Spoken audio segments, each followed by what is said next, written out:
জামালপুর জেলার মেলান্ধ উপজেলার সিহাটা গ্রামে দিনব্যাপী স্তন ক্যান্সার সচেতনতা ও চিকিৎসা ক্যাম্প অনুষ্ঠিত হয়। এছাড়াও একই দিন একই সময়ে সিহাটা গমিজউদ্দিন হাই স্কুল অ্যান্ড কলেজের গেট উদ্বোধন অনুষ্ঠান অনুষ্ঠিত হয়।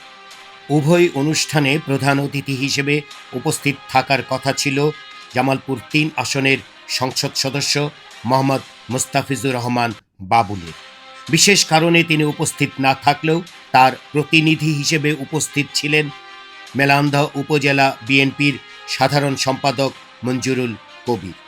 অনুষ্ঠানে বিশেষ অতিথি হিসেবে উপস্থিত ছিলেন জামালপুরের civil surgeon doctor Mohammad Azizul হক।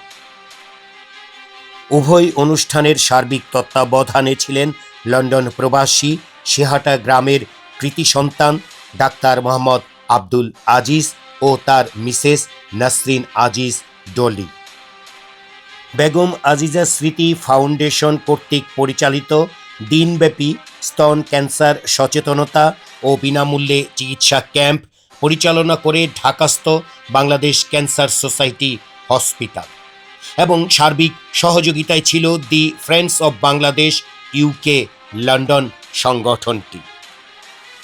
সিহাটা, হাজরাবাড়ি, ভাবকি, মদ্দেরচর, বালুয়াটা, আদ্রা গ্রাম সহ আশপাশের বহু গ্রামের এবং মেলান্দর বিভিন্ন অঞ্চল থেকে শত শত নারীরা এই ক্যাম্পে চিকিৎসা সেবা গ্রহণ করে। সেই সাথে এই ক্যাম্প নিয়মিত পরিচালিত হবে বলে বেগম আজিজা স্মৃতি ফাউন্ডেশনের পক্ষে ডাক্তার আব্দুল আজিজ এই এলাকার লোকদের আশ্বস্ত করেন।